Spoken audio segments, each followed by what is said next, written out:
El hombre en el universo. La ciencia moderna, que es racionalista en cuanto al sujeto y materialista en cuanto al objeto, puede situarnos físicamente y de un modo aproximativo, pero no puede decir nada sobre nuestra situación extraespacial dentro del universo total y real. Los astrónomos saben aproximadamente dónde nos encontramos en el espacio, en qué lugar relativo, en qué brazo periférico de la Vía Láctea, y quizás saben dónde se sitúa esta entre las otras polvaredas de estrellas, pero ignoran dónde estamos en el espacio existencial, en un estado de endurecimiento, en el centro o en la cumbre del mismo, y a la vez al borde de una inmensa rotación, que no es más que la corriente de las formas, el flujo samsárico de los fenómenos. La ciencia profana, al querer penetrar a fondo en el misterio de los continentes, el espacio, el tiempo, la materia, la energía, olvida el de los contenidos, quiere explicar las propiedades quintaesenciales de nuestro cuerpo y el funcionamiento íntimo de nuestra alma, pero ignora lo que es la inteligencia y la existencia, y en consecuencia, no puede dejar de ignorar, vistos sus principios, lo que es el hombre. Cuando miramos alrededor de nosotros, ¿qué vemos? En primer lugar, la existencia; en segundo lugar, diferencias; en tercer lugar, movimientos, modificaciones, transformaciones; en cuarto lugar, desapariciones. Todo esto manifiesta un estado de la substancia universal, es a la vez cristalización y rotación, pesadez y dispersión, solidificación y segmentación. Del mismo modo que el agua está en el hielo y el movimiento del cubo en la llanta, al igual Dios está en los fenómenos, es accesible en ellos y a partir de ellos. Esto es todo el misterio del simbolismo y la inmanencia. Dios es el exterior y el interior, el primero y el último. Dios es la más deslumbradora de las evidencias. Cada cosa tiene un centro, por tanto, el conjunto de las cosas, el mundo, posee igualmente un centro. Estamos en la periferia de algo absoluto y ese algo no puede ser menos poderoso, menos consciente, menos inteligente que nosotros. Los hombres creen tener la tierra firme bajo los pies y poseer un verdadero poder, se creen perfectamente en su casa sobre la tierra y se atribuyen mucha importancia, cuando no saben ni de dónde vienen ni a dónde van y que a través de la vida son tirados como por una cuerda invisible. Todas las cosas son limitadas.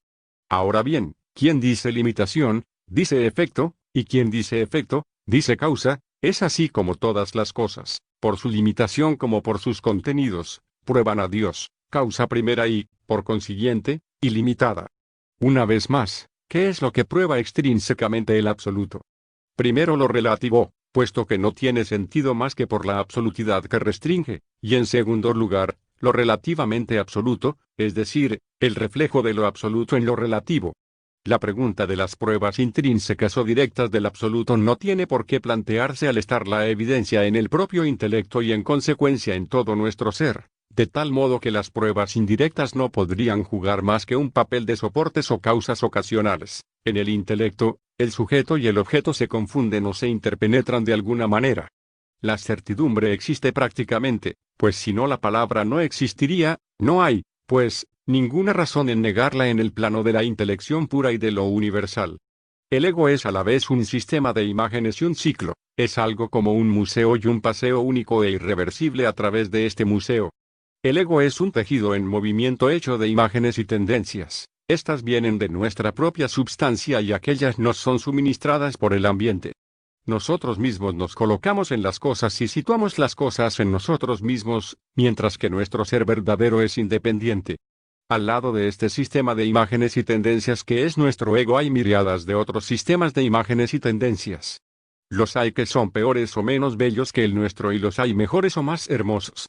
Somos como la espuma renovada sin cesar en el océano de la existencia, pero como Dios se ha puesto en esta espuma está destinada a hacerse un mar de estrellas, en el momento de la cristalización final de los espíritus.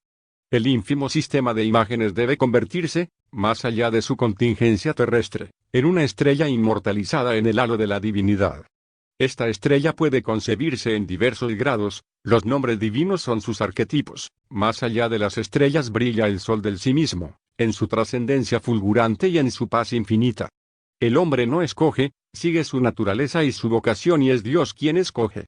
Un hombre caído en un cenagal, sabiendo que puede salir de una u otra manera y con algún esfuerzo, no pensará en rebelarse contra las leyes naturales ni maldecir la existencia, Encuentra evidente que puede haber barro y pesadez y no piensa más que en salir del lodazal. Así pues, estamos en el cenagal de la existencia terrestre y sabemos que podemos escapar de él cualesquiera que sean nuestras pruebas, la revelación nos lo asegura y el intelecto puede darse cuenta de ello a posteriori. Es pues absurdo negar a Dios e injuriar al mundo por la única razón de que la existencia presente fisuras que no puede dejar de presentar so pena de no existir y no poder existenciar. Nos encontramos como bajo una capa de hielo que ni nuestros 5 sentidos ni nuestra razón permiten perforar, pero que el intelecto, espejo de lo suprasensible y rayo sobrenatural de luz a la vez, atraviesa sin trabajo desde que la revelación le ha permitido tomar conciencia de su propia naturaleza. La creencia religiosa atraviesa igualmente este caparazón cósmico, de un modo menos directo y más afectivo sin duda, pero sin embargo intuitivo en muchos casos. La divina misericordia, que está comprendida en la realidad universal y que prueba el carácter fundamentalmente benéfico de esta, quiere además que la revelación intervenga allí donde está esta capa de hielo o esta cáscara, de tal modo que nunca estamos totalmente encerrados, sino es en nuestro rechazo de la misericordia. Tomando el hielo que nos aprisiona por la realidad, no admitimos lo que excluye y no experimentamos ningún deseo de liberación, queremos obligar al hielo a ser la felicidad. En el orden de las leyes físicas nadie sueña en rehusar la misericordia que reside indirectamente en la naturaleza de las cosas. Ningún hombre que está a punto de ahogarse rechaza el cable que se le tiende, pero demasiados hombres rechazan la misericordia en el orden total, porque supera el estrecho marco de su existencia cotidiana y los límites no menos estrechos de su entendimiento. En general el hombre no quiere salvarse más que con la condición de no tener que superarse. El hecho de que estemos aprisionados en nuestros 5 sentidos implica además e igualmente un aspecto de misericordia, tan paradójico como esto pueda parecer después de lo que acaba de ser dicho. Si nuestros sentidos fuesen múltiples, y teóricamente no hay ningún límite de principio, la realidad objetiva nos atravesaría como un huracán, nos descuartizaría y aplastaría a la vez.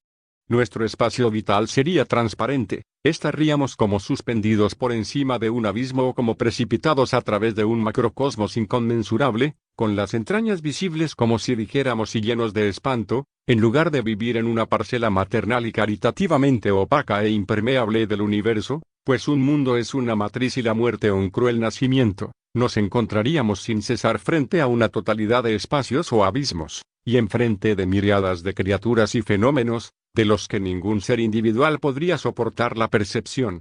El hombre está hecho para el absoluto o el infinito, no para lo contingente e indefinido. El hombre, ya lo hemos dicho, está como sepultado bajo una capa de hielo. Se encuentra de diversas maneras, unas veces bajo este hielo cósmico que es la materia en su consistencia actual y postedénica y otras bajo el hielo de la ignorancia.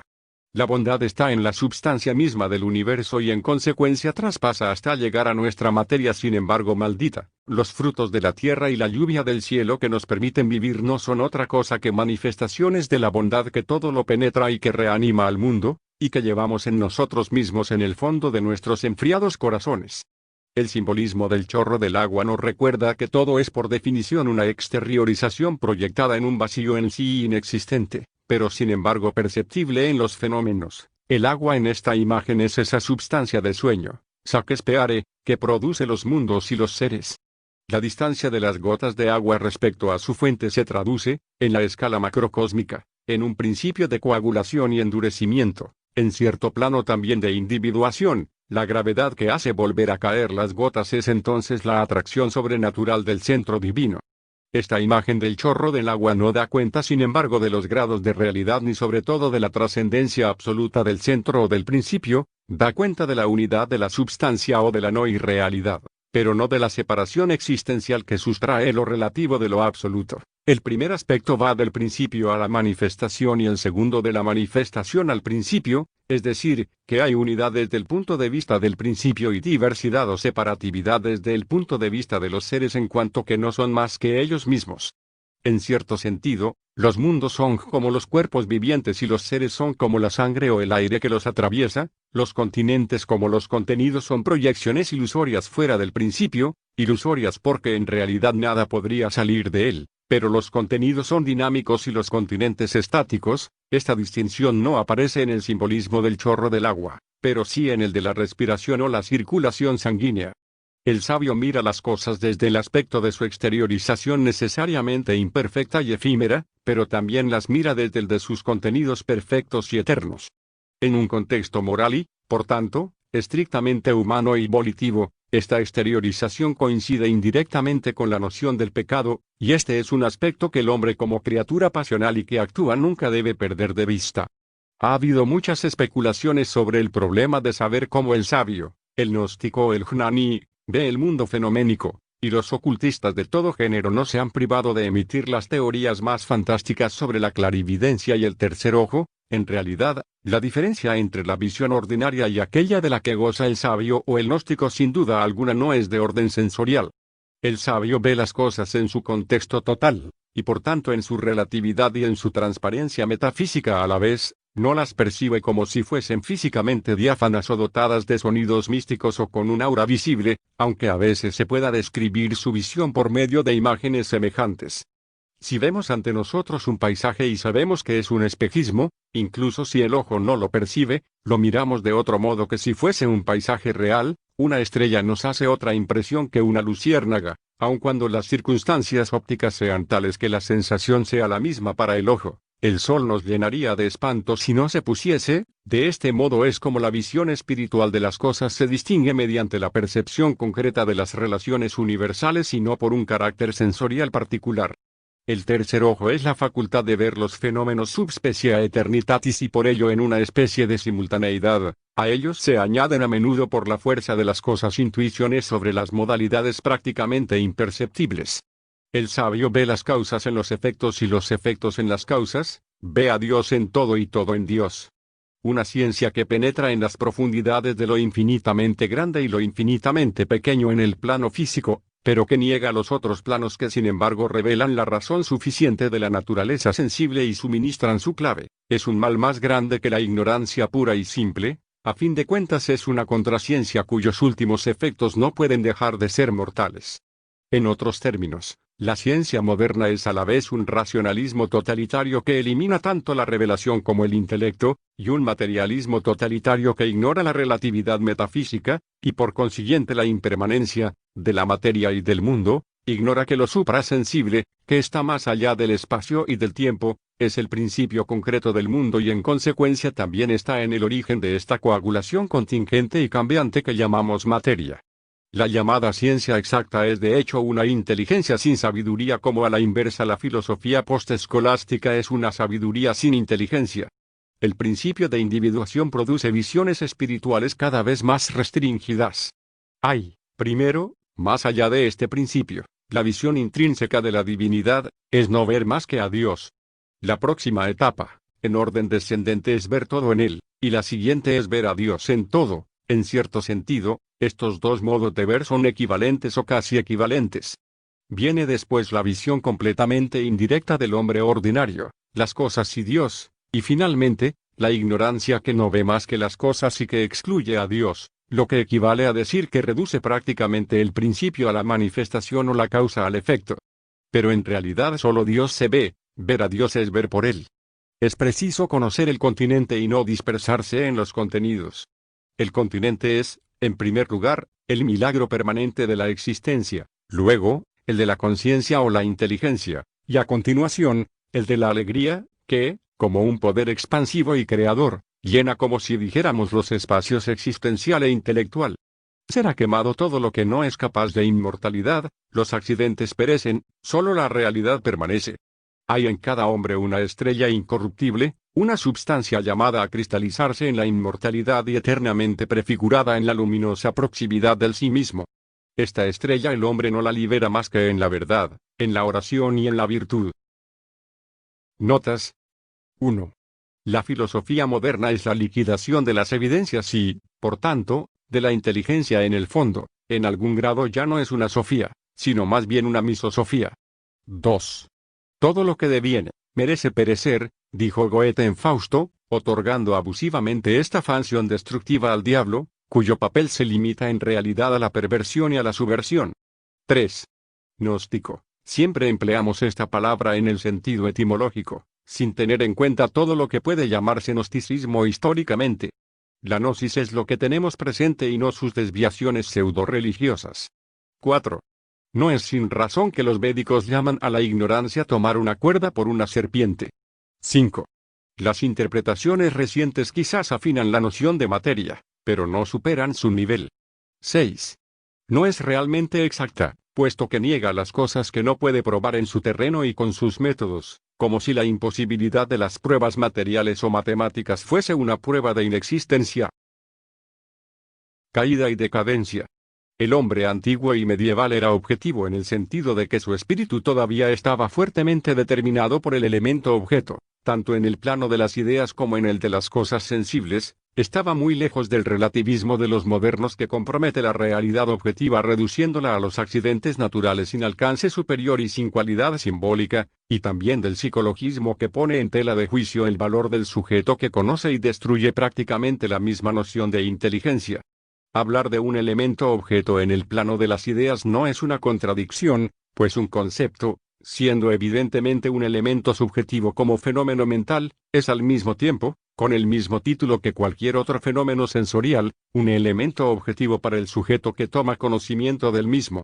En cierto modo, la verdad viene del exterior, se ofrece al sujeto, quien puede aceptarla o no. Agarrado como si dijéramos a los objetos de su conocimiento o de su fe, el hombre antiguo estaba poco dispuesto a conceder un papel determinante a las contingencias psicológicas. Sus reacciones interiores, sea cual fuere su intensidad, estaban en función de un objeto y tenían por ello, en su conciencia, un aspecto de alguna forma objetiva. El objeto como tal, el objeto contemplado en el aspecto de su objetividad, era lo real, la base, la cosa inmutable y teniendo el objeto se tenía el sujeto. Este estaba garantizado por aquel. Desde luego, así ha sido siempre para muchos hombres y por varios motivos incluso para cualquier hombre sano de espíritu. Pero nuestra intención en este caso es, a riesgo de que parezca que se enuncian lugares comunes, caracterizar posiciones cuyas líneas de demarcación no pueden ser más que aproximativas y cuya naturaleza es forzosamente compleja. En todo caso, escuchar con complacencia al sujeto es traicionar al objeto, es decir, que el hombre antiguo habría tenido la impresión de desnaturalizarlo o perderlo prestando demasiada atención al polo subjetivo de la conciencia. No es sino a partir del Renacimiento cuando el europeo se ha hecho reflexivo y por tanto subjetivo de alguna manera. Es verdad que esta reflexividad puede tener a su vez una cualidad perfectamente objetiva, del mismo modo que una idea recibida de fuera puede tener un carácter subjetivo en virtud de la conducta sentimental e interesada del sujeto, pero no es de esto de lo que aquí hablamos. Lo que queremos decir es que el hombre del Renacimiento se ha puesto a analizar los reflejos mentales y las reacciones psíquicas y a interesarse de este modo en el polo sujeto con detrimento del polo objeto. Al ser subjetivo en este sentido dejaba de ser simbolista y se hacía racionalista, pues la razón es el ego pensante. Esto es lo que explica la conducta psicológica y descriptiva de los grandes místicos españoles, conducta que erróneamente ha sido tomada como una superioridad y una especie de norma. Este paso del objetivismo al subjetivismo refleja y renueva a su manera la caída de Adán y la pérdida del paraíso, perdiendo la perspectiva simbolista y contemplativa que se funda a la vez en la inteligencia impersonal y la transparencia metafísica de las cosas. Se ha ganado la riqueza engañosa del ego, el mundo de las imágenes divinas se ha convertido en un mundo de discursos. En todos los casos de ese género, el cielo, o un cielo, se cierra por encima de nosotros sin que nos demos cuenta. Y en compensación descubrimos una tierra que nos parece desconocida durante largo tiempo, una patria que abre sus brazos para acoger a sus hijos y que querría hacemos olvidar todos los paraísos perdidos. Es el abrazo de Maya, el canto de las sirenas. Maya, en lugar de conducirnos, nos encierra. El Renacimiento había creído descubrir al hombre, del que admiraba las patéticas convulsiones, para el laicismo en todas sus formas. El hombre como tal se había hecho prácticamente bueno y al mismo tiempo la tierra se había convertido en buena y como inmensamente rica e inexplorada, en lugar de no vivir más que a medias. Por fin se podía vivir plenamente, ser plenamente hombre y estar plenamente sobre la tierra. Ya no se era una especie de semiángel caído y exilado, se había llegado a ser un ser completo, pero por lo bajo. La reforma, cualesquiera hayan sido algunas de sus intuiciones, ha tenido por resultado global que se encierre a Dios en el cielo, en un cielo en lo sucesivo lejano y cada vez más neutralizado, con el pretexto de que Dios se nos roza mediante Cristo en una especie de atmósfera bíblica y que se nos parece como nosotros nos parecemos a Él. En este clima hubo un enriquecimiento casi milagroso del lado sujeto y tierra, pero un prodigioso empobrecimiento del lado objeto y cielo. Para la revolución, la tierra se había hecho definitiva y exclusivamente el fin del hombre. El Ser Supremo no era más que un paliativo irrisorio. La multitud en apariencia infinita de las cosas terrestres llamaba a una infinidad de actividades, que suministraban un pretexto contra la contemplación, es decir, contra el reposo en el ser, en la naturaleza profunda de las cosas. El hombre podía al fin ocuparse libremente, y al margen de cualquier trascendencia, en el descubrimiento del mundo terrestre, en la explotación de sus riquezas. Ya no había símbolos, ni transparencia metafísica, no había más que cosas agradables o desagradables, útiles o inútiles, y de ahí el desarrollo anárquico e irresponsable de las ciencias experimentales. La eclosión, en estas épocas o a partir de ellas, de una cultura resplandeciente gracias a la aparición múltiple de hombres de genio, parece confirmar evidentemente la engañosa impresión de una liberación y un progreso, en pocas palabras de una gran época, cuando en realidad no hay más que una compensación en un plano inferior, que nunca puede dejar de producirse cuando el plano superior se ha abandonado. Una vez cerrado el cielo y el hombre prácticamente instalado en el lugar de Dios, se han perdido, virtual o efectivamente, las medidas objetivas de las cosas, se las ha sustituido por medidas subjetivas, pseudomedidas completamente humanas y conjeturales, y de esta forma se ha introducido un movimiento que no puede detenerse, puesto que faltando las medidas celestiales y estáticas, no hay ya razón para que se detenga, de modo que finalmente se llega a reemplazar las medidas humanas por medidas infrahumanas, hasta llegar a la abolición misma de la noción de verdad. Las circunstancias atenuantes de todo esto, pues siempre las hay por lo menos para algunos individuos, es que al borde de cada nueva caída, el orden aún existente presenta un máximo de abuso y corrupción, de modo que la tentación de preferir un error aparentemente limpio a una verdad exteriormente sucia es particularmente fuerte. En las civilizaciones tradicionales, el elemento mundano hace todo para comprometer los principios a los ojos de la mayoría, que en sí misma está demasiado inclinada hacia una mundanidad, no aristocrática y festiva, sino pesada y pedante. No es el pueblo la víctima de la teocracia, sino, por el contrario, es la teocracia la víctima, primero de los aristócratas mundanos, y después, del pueblo seducido y finalmente revuelto. Lo que algunos llaman el sentido de la historia no es más que la ley de la gravedad.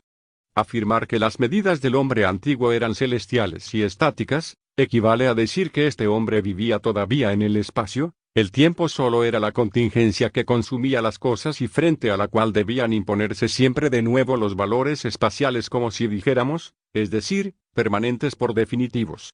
El espacio simboliza el origen y la inmutabilidad, el tiempo es la decadencia que aleja del origen conduciéndonos también hacia el Mesías, el gran libertador, y al encuentro con Dios. Rechazando o perdiendo las medidas celestiales, el hombre se ha hecho víctima del tiempo. Inventando las máquinas que devoran la duración, el hombre se ha desgajado de la paz del espacio y se ha arrojado en un torbellino sin salida.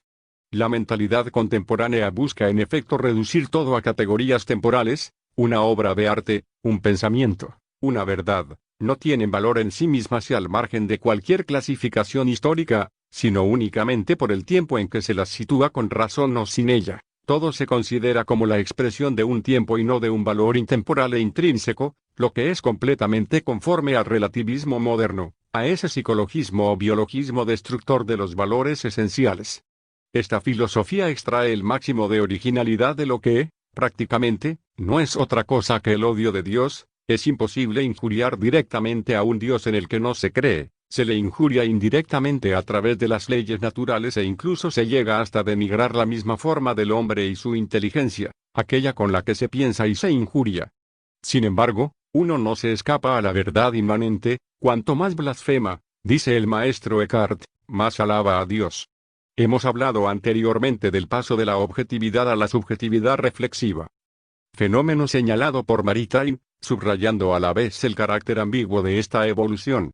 El fatal resultado de la reflexividad hecha hipertrofia es una inflación verbal que hace que se sea cada vez menos sensible al valor objetivo de las formulaciones ideales. Se ha tomado la costumbre de clasificarlo todo, a diestro y siniestro, en una larga serie de categorías superficiales y con frecuencia imaginarias, de manera que se desconocen las verdades más decisivas, e intrínsecamente más evidentes, porque se les hace entrar convencionalmente en el ya visto, sin decirse por lo demás que ver no es forzosamente sinónimo de comprender, un Jacobo M. Teosofía, por tanto pasemos la página.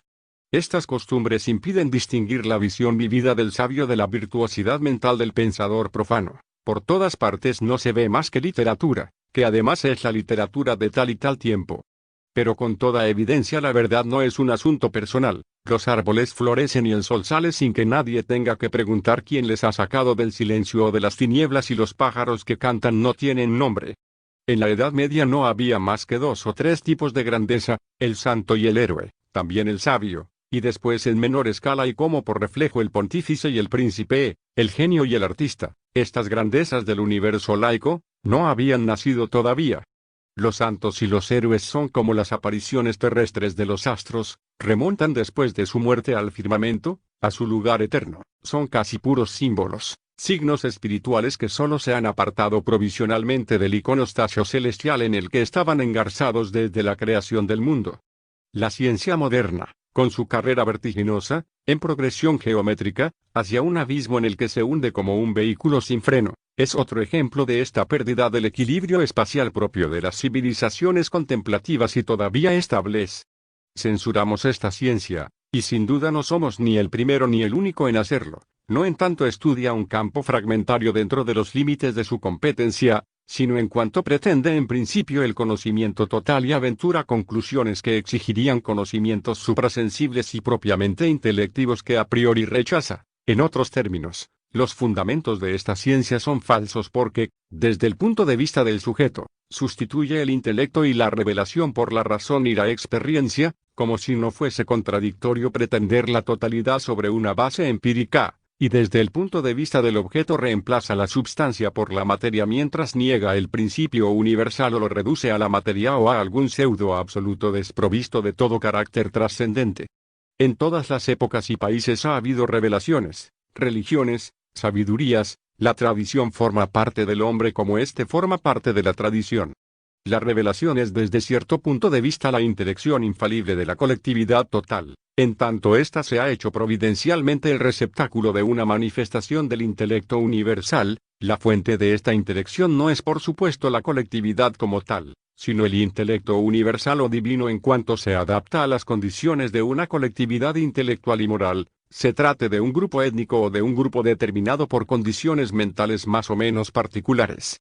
Decir que la revelación es sobrenatural no significa que es contraria a la naturaleza en tanto ésta puede representar por extensión todo lo que es posible a un nivel cualquiera de la realidad, sino en cuanto no responde al nivel a que se aplica habitualmente, con razón o sin ella, el epíteto de natural. Este nivel natural no es otro que el de las causas físicas y por consiguiente el de los fenómenos sensibles y psíquicos que se relacionan con estas causas.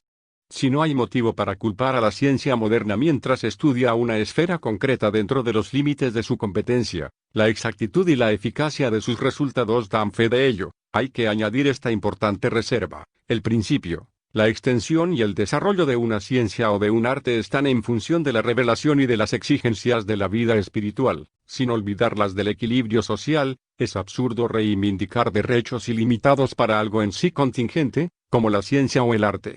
La ciencia moderna, como ya hemos dicho, al no admitir ninguna posibilidad de conocimiento serio fuera de su propio feudo, reivindica el conocimiento exclusivo y total, al mismo tiempo que se quiere empirista y sin dogmas, lo que, repitámoslo igualmente, es una flagrante contradicción. Rechazar todo dogmatismo y todo apriorismo es sencillamente no servirse de toda su inteligencia. Se supone que la ciencia nos informa no solo sobre lo que está en el espacio, sino sobre lo que está en el tiempo. En relación con el primer género de saber, nadie discute que la ciencia occidental ha acumulado una enorme cantidad de comprobaciones, pero respecto al segundo género, que debería revelarnos lo que contienen los abismos de la duración, la ciencia es más ignorante que cualquier chamán siberiano, quien al menos puede referirse a una mitología y, por tanto, a un simbolismo adecuado. Sin duda, hay distancia entre el saber físico, forzosamente restringido, de un cazador primitivo y el de un físico moderno, pero en relación con la extensión de las cosas cognoscibles, esta distancia solo es de 1 milímetro.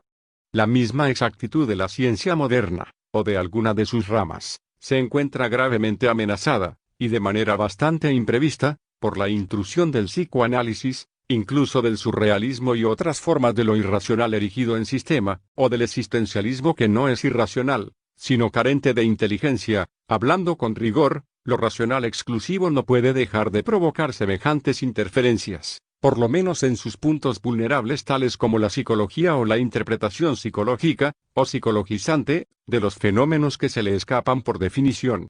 No es sorprendente que una ciencia salida de la caída, o de una de las caídas, y del ilusorio redescubrimiento del mundo sensible sea también la ciencia de lo único sensible o de lo virtualmente sensible y que niegue todo lo que sobrepase ese ámbito y en consecuencia a Dios, el más allá y el alma, comprendido a fortiori el intelecto puro, que precisamente es capaz de conocer todo lo que aquella rechaza, por las mismas razones, niega también la revelación que restablece el puente roto por la caída.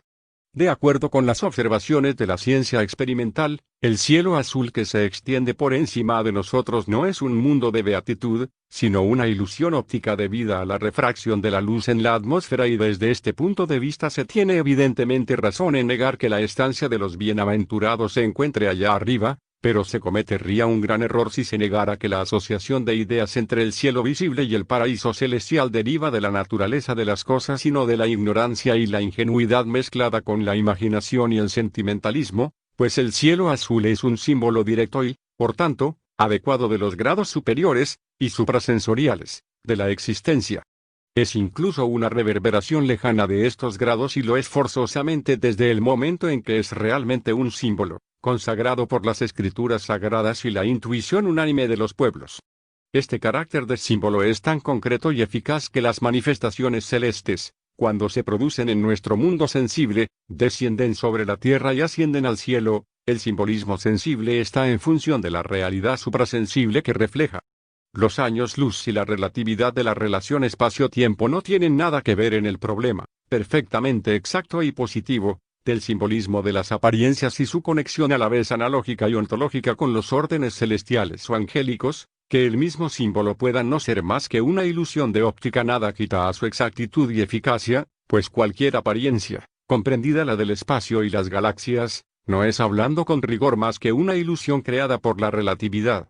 La ciencia moderna ha tenido por efecto, entre otros, el herir mortalmente a la religión, planteando concretamente problemas que solo el esoterismo puede resolver, y que de hecho nada resuelve puesto que no es escuchado, incluso menos que nunca. Frente a estos nuevos problemas la religión está desarmada y adopta torpemente y a tientas los argumentos del adversario, lo que obliga a falsear insensiblemente su propia perspectiva y a desdecirse cada vez más. Sin duda, su doctrina no está herida, pero las falsas opiniones tomadas de sus negadores la corroen solapadamente desde el interior, como lo testifica la exégesis moderna, el aplastamiento demagógico de la liturgia, el darwinismo de Teilhard, los sacerdotes obreros y el arte sagrado de obediencia surrealista y abstracta. Por supuesto, los descubrimientos científicos nada prueban en contra de las posiciones tradicionales de la religión, pero nadie está para demostrarlo. Por el contrario, demasiados creyentes estiman que corresponde a la religión sacudirse el polvo de los siglos, es decir, liberarse de todo lo que forma, o manifiesta, su esencia, la ausencia de conocimientos metafísicos o esotéricos de una parte y la fuerza sugestiva que emana de los descubrimientos científicos y también las psicosis colectivas de otra, hacen de la religión una víctima casi sin defensa, una víctima que incluso en una gran medida rehúsa utilizar los argumentos de que dispone. Sin embargo, sería fácil, en lugar de deslizarse en los errores del prójimo, demostrar que el mundo fabricado por el cientificismo tiende por todas partes a hacer del medio un fin y del fin un medio, y que desemboca o en una mística del deseo, de la amargura y del odio, o en un materialismo plácido y nivelador, que la ciencia, aunque neutra en sí misma, pues los hechos son los hechos, es, sin embargo, una semilla de corrupción y aniquilamiento en las manos del hombre que ordinariamente no tiene un conocimiento suficiente de la naturaleza profunda de la existencia para poder integrar, y por ello neutralizar, los hechos científicos dentro de una perspectiva total del mundo, que las consecuencias filosóficas de la ciencia implican contradicciones fundamentales, que el hombre nunca ha estado tan mal conocido y tan mal interpretado como a partir del momento en que se le pasó por los rayos X de una psicología fundada en postulados radicalmente falsos y contrarios a su naturaleza. La ciencia moderna se presenta en el mundo como el principal o el único factor de la verdad. De acuerdo con este estilo de certidumbre, conocer a Carlomagno es saber cuánto ha pesado su cráneo y cuál ha sido su talla. Desde el punto de vista de la verdad total. Repitámoslo una vez más. Vale 1000 veces más creer que Dios ha creado el mundo en 6 días y que el más allá se sitúa bajo el disco terrestre o en el cielo que gira, que conocer la distancia de una nebulosa a otra mientras se ignora que los fenómenos no hacen sino manifestar una realidad trascendente que nos determina por todas partes y que da a nuestra condición humana todo su sentido y contenido. Por ello, las grandes tradiciones, conscientes de que un saber prometeico llevaría a la pérdida de la verdad esencial y salvadora, nunca han prescrito ni estimulado esta acumulación de conocimientos completamente exteriores y de hecho mortales para el hombre. Se afirma corrientemente que tal o cual proeza científica honra al género humano y otras necedades de este género, como si el hombre honrase a su naturaleza de modo diferente que superándose y cómo se superaría sino en la conciencia de lo absoluto y en la santidad. En opinión de la mayoría de nuestros contemporáneos, la ciencia experimental se justifica por sus resultados, que en efecto son deslumbrantes desde cierto punto de vista fragmentario, pero con gusto se pierde de vista no solo el hecho de que en definitiva los malos resultados priman sobre los buenos, sino la devastación espiritual que implica el cientificismo a priori y por su misma naturaleza, devastación que los resultados positivos, siempre exteriores y parciales, no podrían compensar. En todo caso, en nuestros días es casi una temeridad atreverse a recordar el dicho más olvidado de Cristo: ¿de qué sirve al hombre ganar el mundo entero si pierde su alma? Si el incrédulo se rebela contra la idea de que todos sus actos serán pesados, que será juzgado y eventualmente condenado por un Dios que no llega a comprender, que deberá expiar sus faltas e incluso simplemente su pecado de indiferencia, es porque no tiene el sentido del equilibrio inmanente ni el de la majestad de la existencia y en particular del estado humano. Existir no es poca cosa, la prueba es que nadie podría sacar de la nada un solo grano de polvo, y tampoco la conciencia, no podríamos dar ni una parcela a un objeto inanimado. El hiato entre la nada y el menor objeto es absoluto y, en el fondo, ahí está la absolutidad de Dios.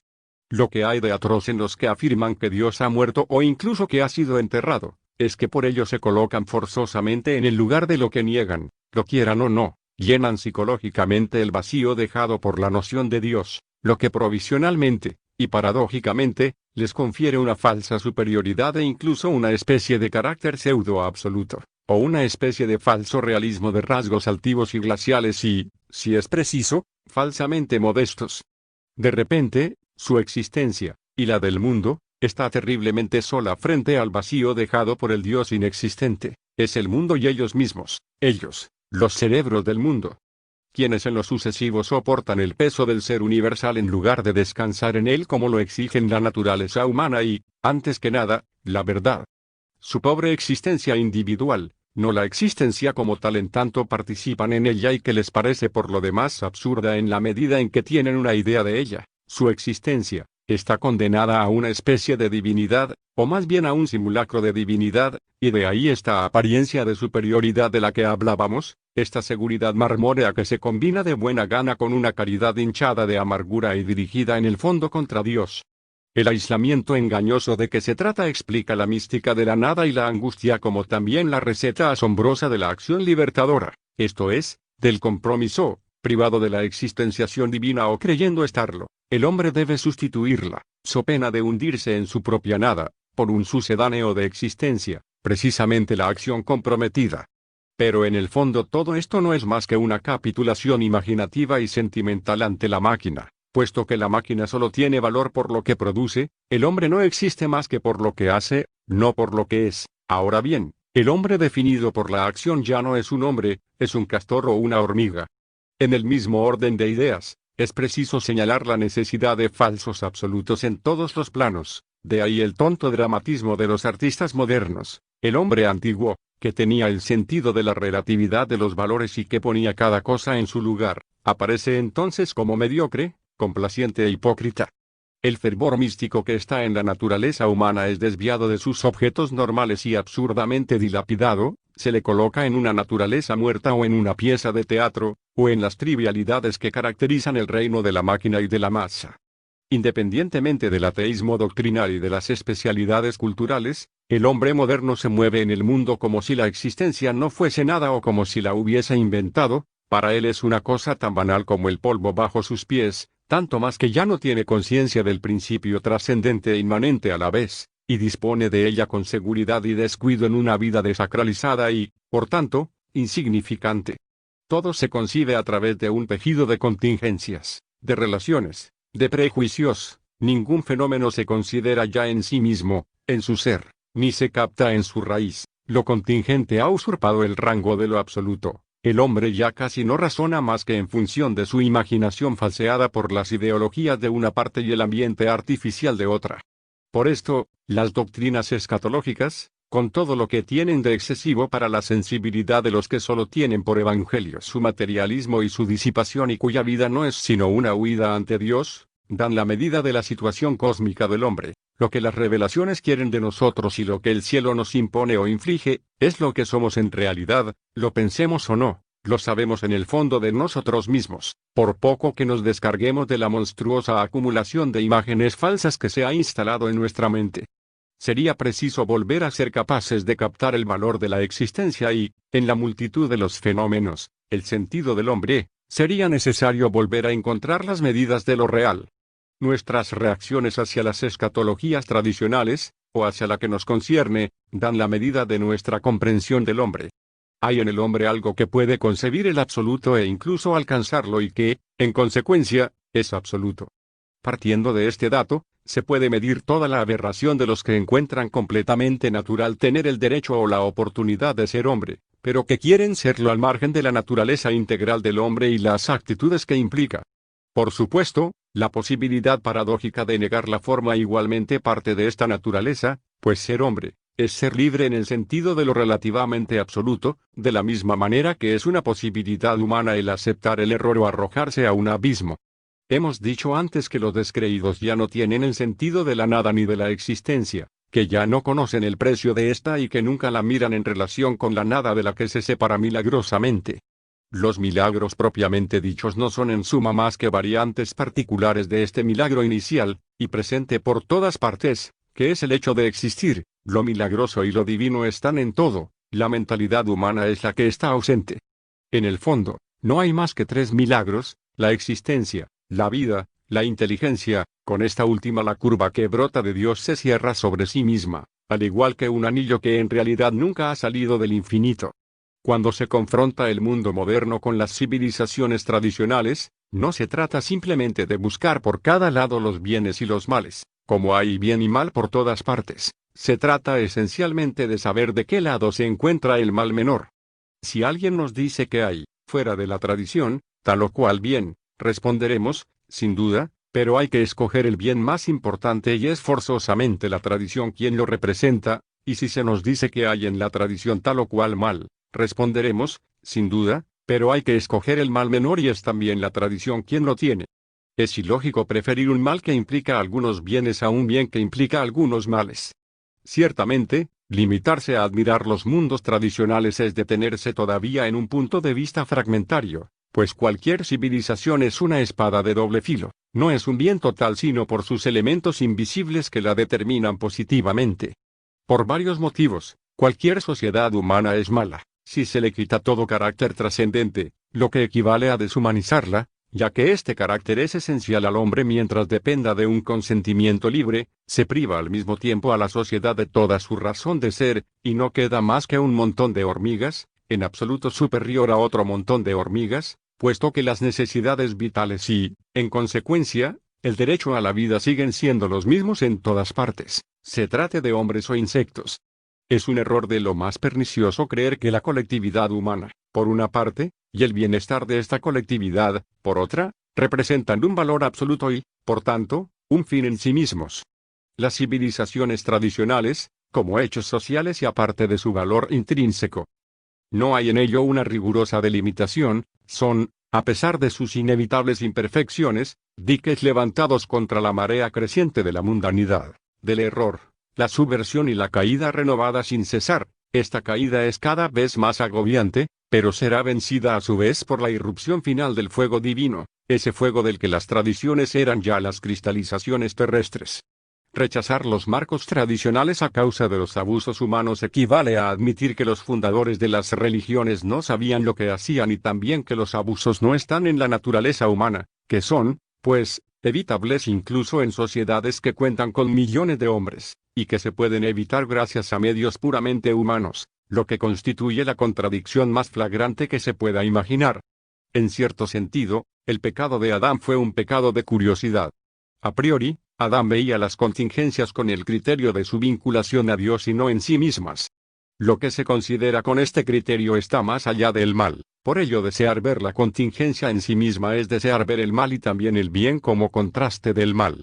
Por el hecho de este pecado de curiosidad, Adán quería ver el reverso de la contingencia, el propio Adán y el mundo entero cayeron en la contingencia como tal, la ligadura con la fuente divina estaba rota. Se hacía invisible, el mundo era de repente exterior a Adán, las cosas se habían hecho opacas y pesadas, eran como fragmentos ininteligibles y hostiles. Y este drama se repite siempre de nuevo, tanto en la historia colectiva como en la vida de los individuos.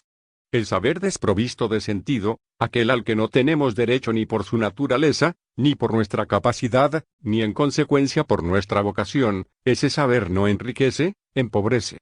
Adán se había hecho pobre después de haber tomado conocimiento de la contingencia como tal, de la contingencia como límite. Es necesario desconfiar de la fascinación que los abismos pueden ejercer sobre nosotros, está en la naturaleza de los caminos sin salida cósmicos el seducir y el vampirizar, la corriente de las formas no quiere dejarnos escapar.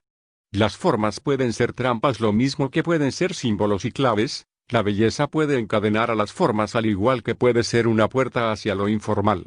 O desde un punto de vista un poco diferente, el pecado de Adán es, a fin de cuentas, haber querido sobreponer algo a la existencia, que era beatitud. Adán perdió por ello esta beatitud y se precipitó en el torbellino inquieto y decepcionante de las cosas sobreañadidas. En lugar de descansar en la pureza inmutable de la existencia, el hombre caldo es arrastrado en la zarabanda de las cosas existentes que, al ser accidentes, son engañosas y perecederas.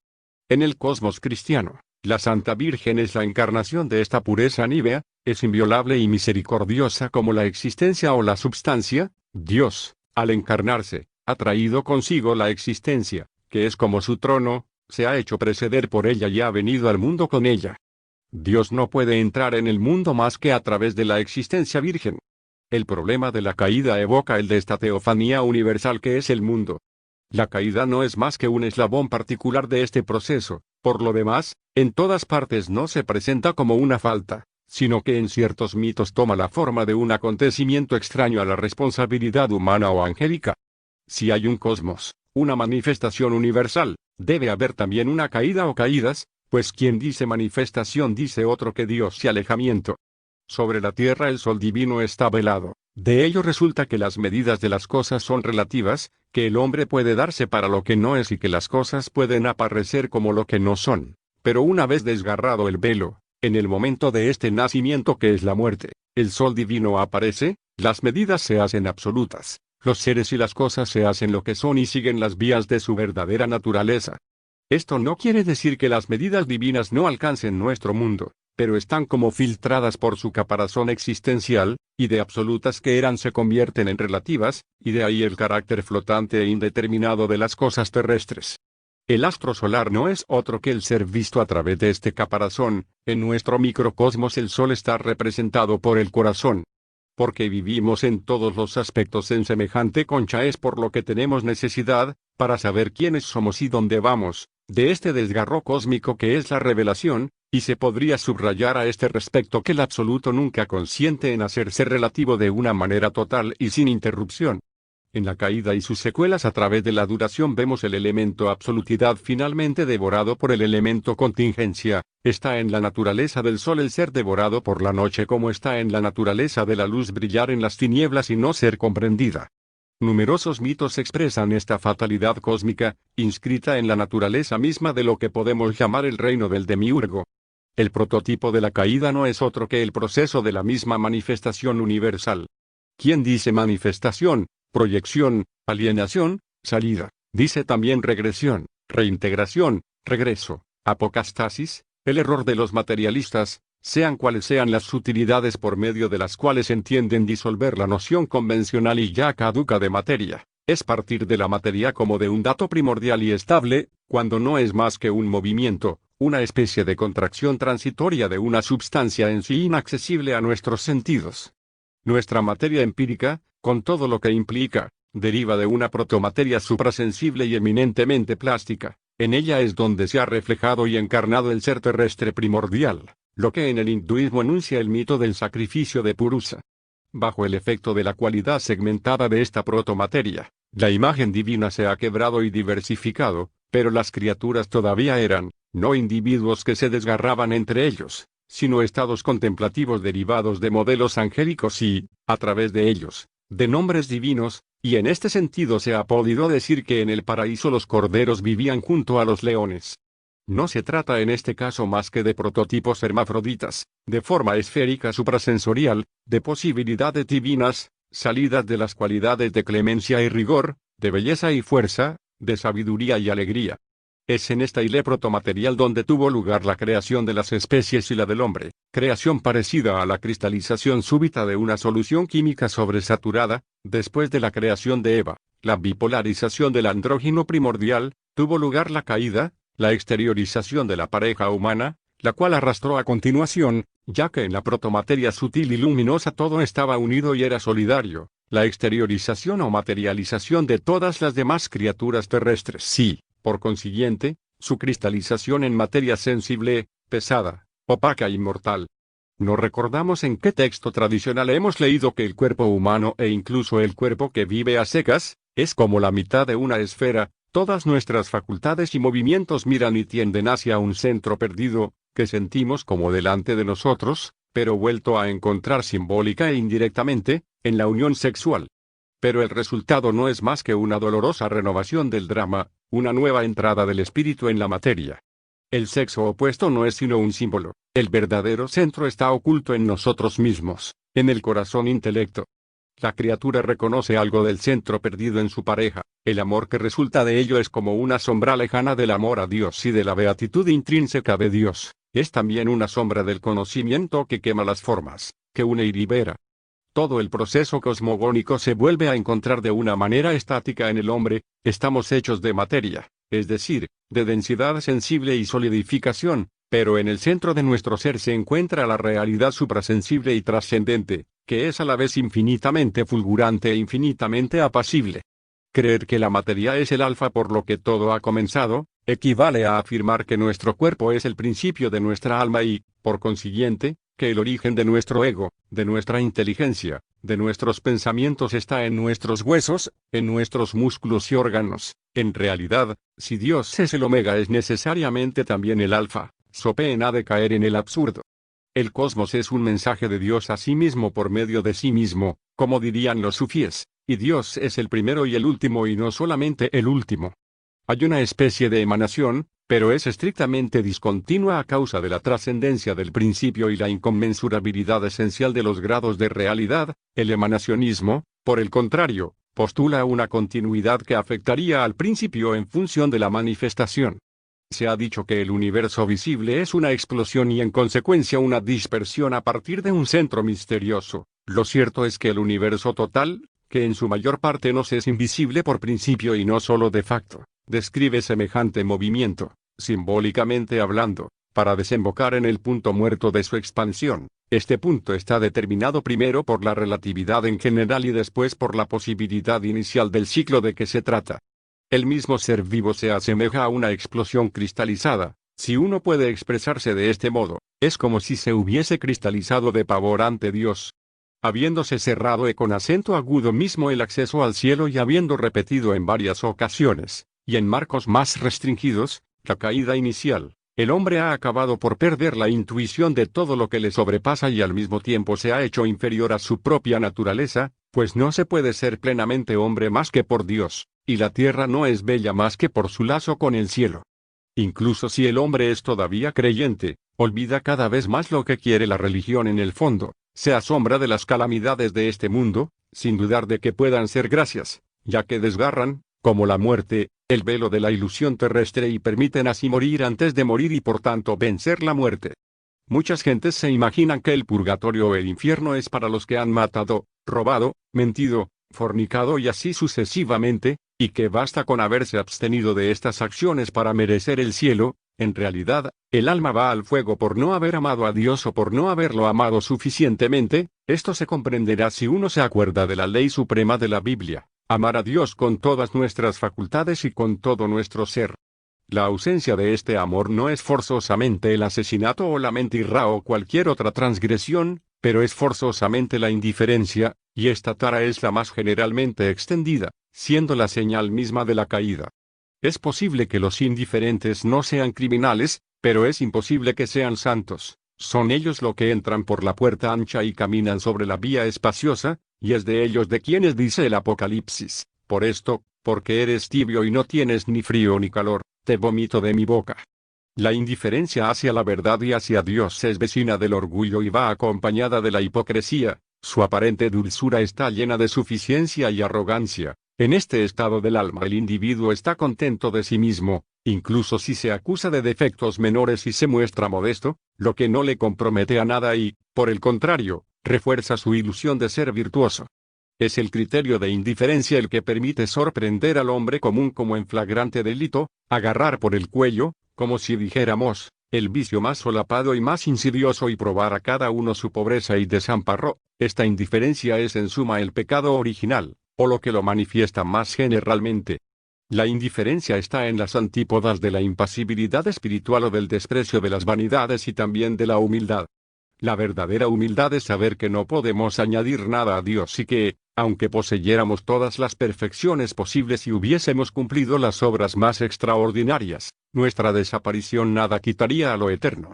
La mayoría de los mismos creyentes son demasiado indiferentes para sentir concretamente que Dios no solo está por encima de nosotros, en el cielo, sino delante de nosotros, en el fin del mundo o incluso simplemente en el fin de nuestra vida, que somos arrastrados a través de la vida por una fuerza ineluctable y que al final del recorrido, Dios nos espera, que un día el mundo será sumergido y engullido por una inimaginable irrupción de lo milagroso puro, inimaginable por superar todas las experiencias y medidas humanas.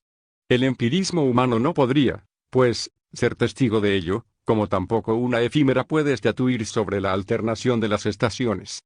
Para una criatura que hubiera nacido en la medianoche y cuya vida no durara más que un día, la salida del sol no podría entrar de cualquier manera en la serie de las sensaciones habituales. La aparición del disco solar, que ningún fenómeno análogo deja prever durante la larga noche, aparecería como un prodigio inaudito y apocalíptico. Así es como Dios vendrá. No habrá más que esta sola llegada, esta sola presencia, y el mundo de las experiencias estallará.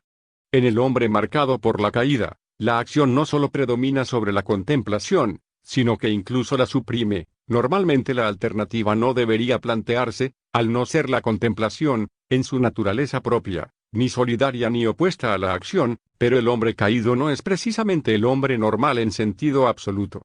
Podríamos también decir que en un aspecto hay armonía entre la contemplación y la acción y en otro oposición, pero extrínseca y completamente accidental.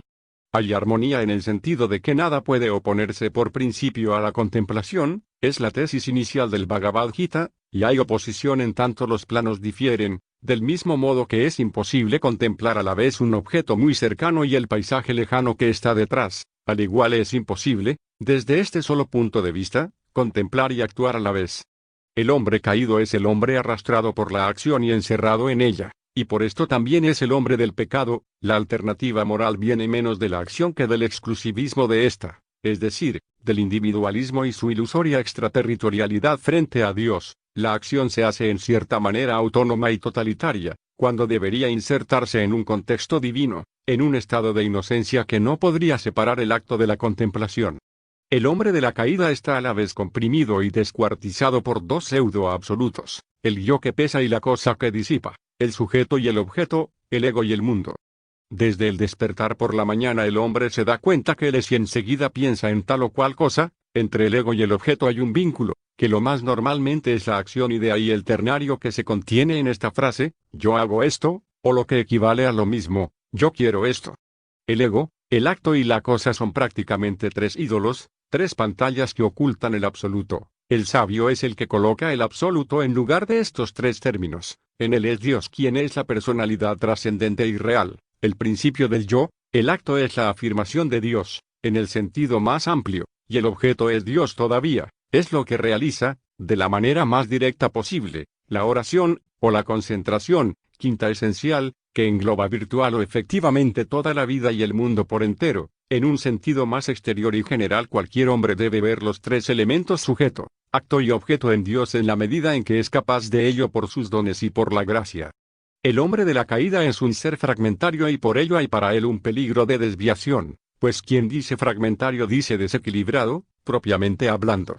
En términos hindúes, se dirá que el hombre primordial, Amsa, estaba todavía sin casta. El Brahman, sin embargo, no corresponde exactamente al Amsa, no es más que el fragmento superior, pues si no poseería por definición la cualificación plenaria del rey guerrero, del kshatriya, lo que no es el caso, pero cada avatara es forzosamente Amsa, al igual que cada liberado en vida, cada Jivan Mukta. Que se nos permita aquí abrir un paréntesis. Con frecuencia hemos hablado de la trascendencia naturalmente sobrenatural del intelecto, pero conviene no perder de vista que esta trascendencia no puede actuar sin obstáculos sino a condición de estar enmarcada por dos elementos suplementarios, uno humano y otro divino, la virtud y la gracia. Por virtud no entendemos las cualidades naturales que forzosamente acompañan a un elevado grado de intelectualidad y contemplatividad, sino el esfuerzo consciente y permanente hacia la perfección, que es esencialmente anulación, generosidad y amor de la verdad. Por gracia entendemos la ayuda divina que el hombre debe implorar y sin la cual no puede hacer nada, sean cuales sean sus dones, pues un don no sirve de nada si no está bendecido por Dios. El intelecto es infalible en sí, pero el receptáculo humano sin embargo está sometido a contingencias que, sin poder modificar la naturaleza intrínseca de la inteligencia, pueden no obstante oponerse a su plena actualización y a la pureza de su resplandor. Dicho esto, volvamos al problema de la acción. El proceso y el mismo resultado de la caída se repiten a escala reducida en cada acto exterior o interior que es contrario a la armonía universal, o a un reflejo de esta armonía como una ley sagrada. El hombre que ha pecado primero se ha dejado seducir y ya no es el mismo que anteriormente, está como marcado por el pecado y lo está forzosamente, puesto que cada acto produce sus frutos, cada pecado es una caída y por esa misma causa la caída.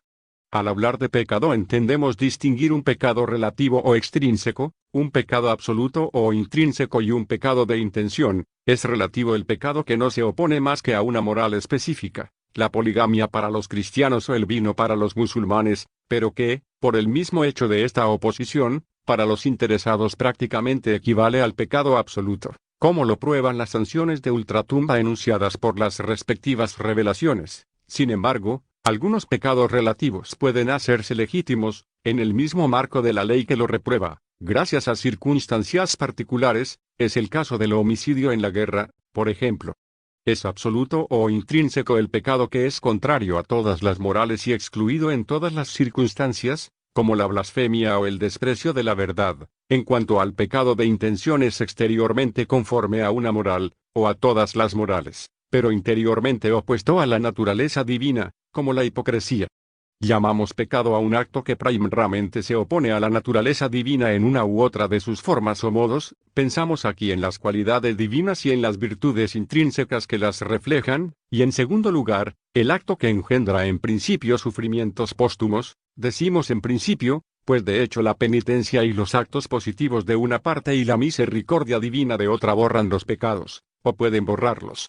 Llamamos moral a una legislación sagrada en tanto ordena ciertos actos y prohíbe otros, con independencia de la profundidad y la sutilidad que las definiciones puedan tener según las doctrinas. Esta reserva significa que la India y el Extremo Oriente tienen de la transgresión y la ley concepciones más matizadas que el Occidente semita y europeo, en el sentido de que en Oriente se tiene ampliamente en cuenta la virtud compensatoria del conocimiento, agua lustral sin parecido a nada, como dicen los hindúes, y que la intención desempeña un papel más importante que la mayoría de los occidentales imaginan, de tal modo que puede ocurrir, por ejemplo, que un gurú ordene, provisionalmente, y con vistas a una determinada operación de alquimia espiritual, actos que, sin perjudicar a nadie, son contrarios a la ley, pero una legislación implica una moral y el hombre como tal está hecho de forma que distinga con razón o sin ella entre un bien y un mal, es decir, que su perspectiva es forzosamente fragmentaria y analítica. Por lo demás, cuando decimos que unos actos son opuestos a la naturaleza divina, lo hacemos con la reserva de que metafísicamente nada puede oponerse a esta naturaleza, lo que el Islam expresa al afirmar que nada podría salir de la voluntad divina, ni siquiera el pecado. Estas ideas se acercan a las perspectivas no semitas que siempre insisten con fuerza en la relatividad de los fenómenos y la variabilidad de las definiciones según los aspectos. Esta concepción esencial y casi informal del pecado es la que explica la ausencia, en una tradición que ha permanecido arcaica como el Shinto, y por tanto inarticulada en gran medida, de una doctrina elaborada del pecado. Las reglas de pureza son los soportes de una virtud primordial sintética, superior a las acciones y obligada a conferirles una cualidad espiritual. Mientras que las morales semitas parten de la acción, por lo menos al margen del esoterismo, y parecen captar o incluso definir la virtud a partir de la acción, la moral sintoísta y las morales análogas parten de la virtud interior y global y no ven en los actos cristalizaciones incondicionales. No es sino a posteriori y en razón de la influencia exteriorizante del tiempo que la necesidad de una moral más analítica ha podido hacerse sentir. El pecado, decíamos, describe la caída. Pero no solo éste la describe en el orden de las actitudes y actividades humanas, hay también factores mucho más sutiles, al mismo tiempo que menos graves, que intervienen en la vida bien regulada, y que conectan con lo que los árabes denominan la baraka. Estos factores toman quizá importancia en la medida en que el objetivo espiritual es más elevado. Se trata, en los planos más diversos, de la elección de cosas o situaciones, de la intuición de la cualidad espiritual de las formas, de los gestos, de los actos moralmente indiferentes. Este es un ámbito que se encuentra en relación con el simbolismo, con la estética, con el sentido de las materias, de las proporciones, de los movimientos, en resumen, con todo lo que en un arte sagrado, una liturgia, un protocolo, tiene significado e importancia.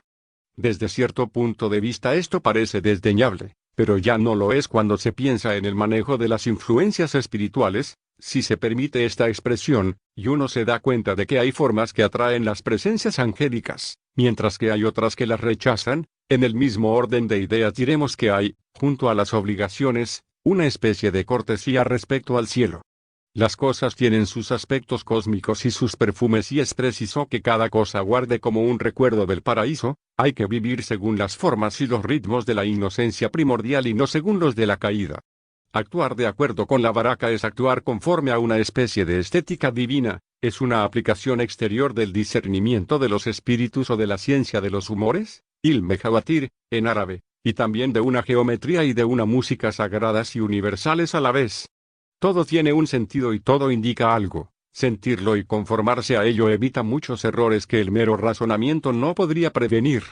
Sin esta ciencia de la baraka, el arte sagrado, que enmarca y penetra toda la existencia humana en las civilizaciones tradicionales y que llega a constituir todo lo que se entiende en nuestros días por cultura. Por lo menos al hablar de tradiciones, sin esta ciencia de las bendiciones, decimos, el arte sagrado y todas las formas de la cortesía quedarían ininteligibles y no tendrían ningún sentido ni valor. Lo que importa para el hombre virtualmente liberado de la caída es permanecer en la santa infancia. De alguna manera, Adán y Eva eran niños antes de la caída y no se han hecho adultos más que por y después de ella. La edad adulta refleja sin duda el reino de la caída, la vejez, en la que las pasiones se han silenciado, se acerca de nuevo a la infancia y al paraíso, al menos en condiciones espirituales normales. Hay que combinar la inocencia y la confianza de los niños con el desapego y la resignación de los ancianos. Las dos edades se vuelven a encontrar en la contemplación y después en la proximidad de Dios. La infancia está todavía cercana a él y la vejez lo está ya. El niño puede encontrar su felicidad en una flor igual que el anciano, los extremos se tocan y el círculo espiroidal se vuelve a cerrar en la misericordia. Notas. 1. En el lenguaje corriente las palabras objetivo y objetividad tienen a menudo el sentido de imparcialidad, pero evidentemente no es este sentido derivado y secundario el que aquí tenemos en cuenta. 2. Los monarcas europeos del siglo XIX hicieron esfuerzos casi desesperados para encauzar la creciente marca de la democracia, de la que se habían hecho los representantes parcialmente y a su pesar, esfuerzos vanos en ausencia del peso opuesto que solo hubiese podido restablecer la estabilidad y que no es otro que la religión, única fuente de legitimidad y fuerza de los príncipes. Se luchaba para el mantenimiento de un orden en principio religioso y se representaba a este orden con formas que lo negaban. Los mismos vestidos de los reyes y las demás formas en las que vivían proclamaban la duda, el neutralismo espiritual, la disminución, la puesta a media luz sería la traducción literal, nota del traductor, de la fe, la mundanidad burguesa y prosaica. Esto era ya verdad en un grado menor en el siglo XVIII, donde el arte indumentario, la arquitectura y el artesanado expresaban sino tendencias democráticas, al menos una mundanidad sin grandeza y extrañamente empalagosa. En esta época increíble todos los hombres tenían el aspecto de lacayos, los nobles cuanto más nobles eran, y una lluvia de polvos de arroz parecía haber caído sobre un mundo de sueño. En este universo de marionetas, mitad gracioso y mitad despreciable, la revolución, que no hizo más que aprovecharse de un suicidio previo del espíritu religioso y la grandeza, no podía dejar de estallar. El mundo de las pelucas era demasiado irreal. Análogas observaciones se pueden aplicar, con las atenuantes que exigen condiciones todavía eminentemente diferentes, al Renacimiento e incluso al fin de la Edad Media. Las causas del deslizamiento hacia lo bajo siempre son las mismas en relación con los valores absolutos. 3. Se hace el psicoanálisis de un escolástico, por ejemplo, o incluso de un profeta, con el fin de situar su doctrina. Es inútil subrayar el monstruoso orgullo que implica semejante actitud, y se descubre con una lógica completamente maquinal y perfectamente irreal las influencias que esta doctrina habría sufrido.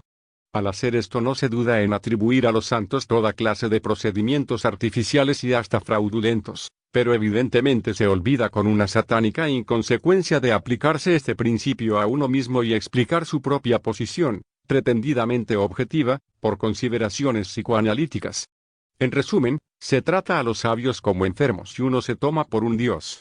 En el mismo orden de ideas se afirma sin vergüenza que no hay ideas primeras, que no se deben sino a prejuicios de orden gramatical, por tanto a la estupidez de los sabios que se han dejado engañar por ellos, y que no han tenido como efecto más que esterilizar el pensamiento durante milenios y así sucesivamente. Se trata de enunciar un máximo de absurdos con una máxima sutilidad. Como sentimiento de plenitud, no hay nada semejante a la convicción de haber inventado la pólvora o haber puesto en pie el huevo de Colón. 4. No sabemos ya qué autor contemporáneo ha escrito que la muerte es algo un poco tonto, pero esta pequeña impertinencia es en cualquier caso un ejemplo característico de la mentalidad de que se trata. Del mismo espíritu, o del mismo gusto, procede la observación, leída hace algún tiempo, de que un individuo pereció en un accidente imbécil.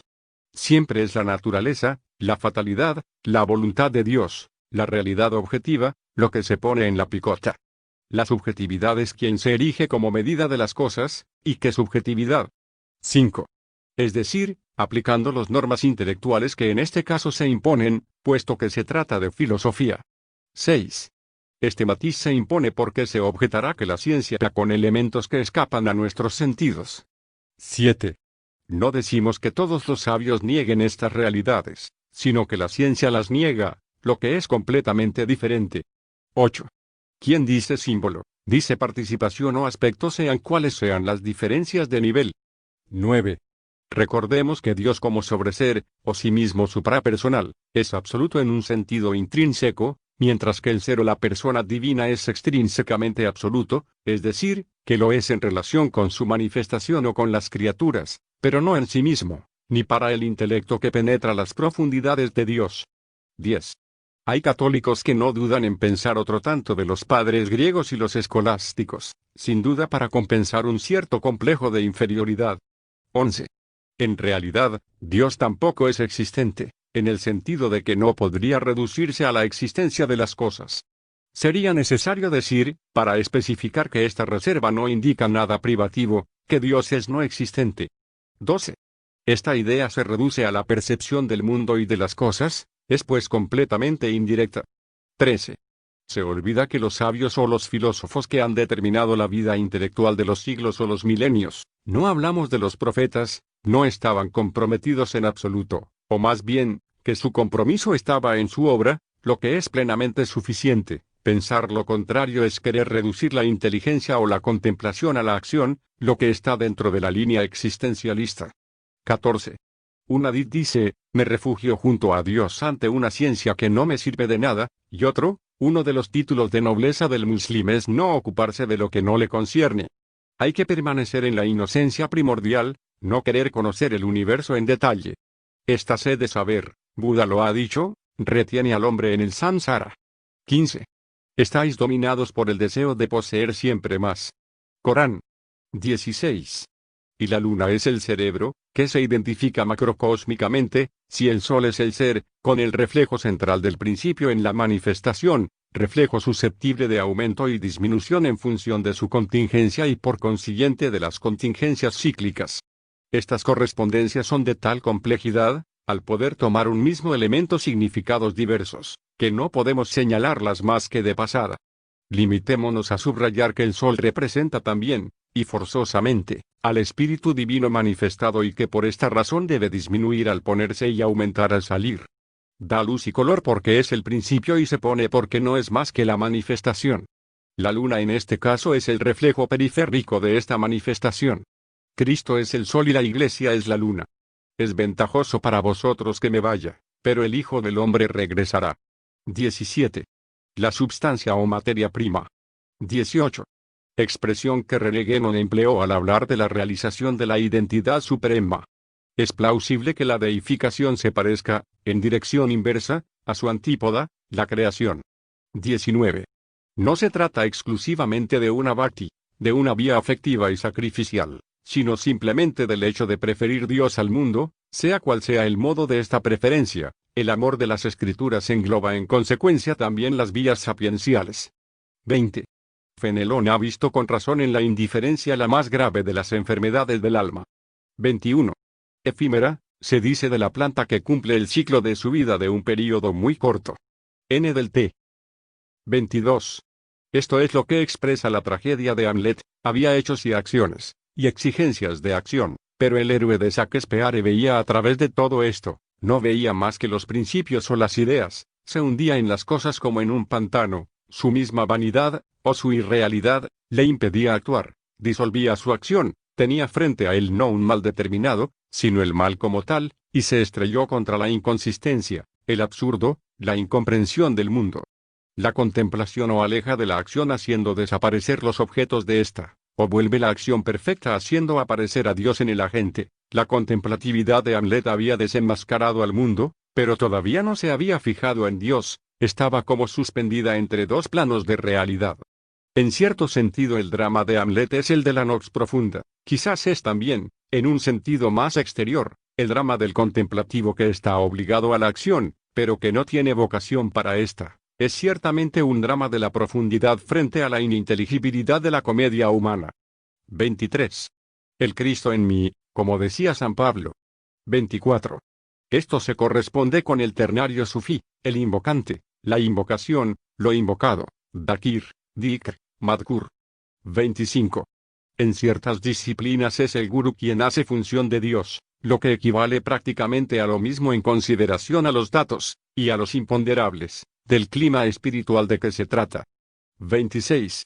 Es obvio que este adjetivo, que aquí es sinónimo de mortal, no tiene más que una función completamente provisional e indicativa cuando interviene en el mismo marco de la contingencia.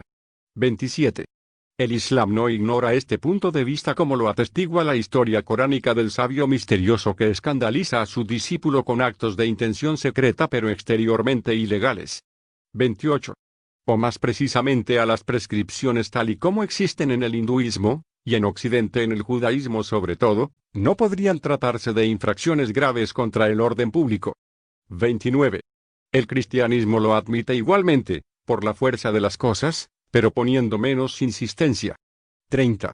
Uno se podría preguntar si se trata todavía de moral en sentido propio, pero esto es una cuestión de terminología que poco nos importa desde el momento en que hemos precisado los modos.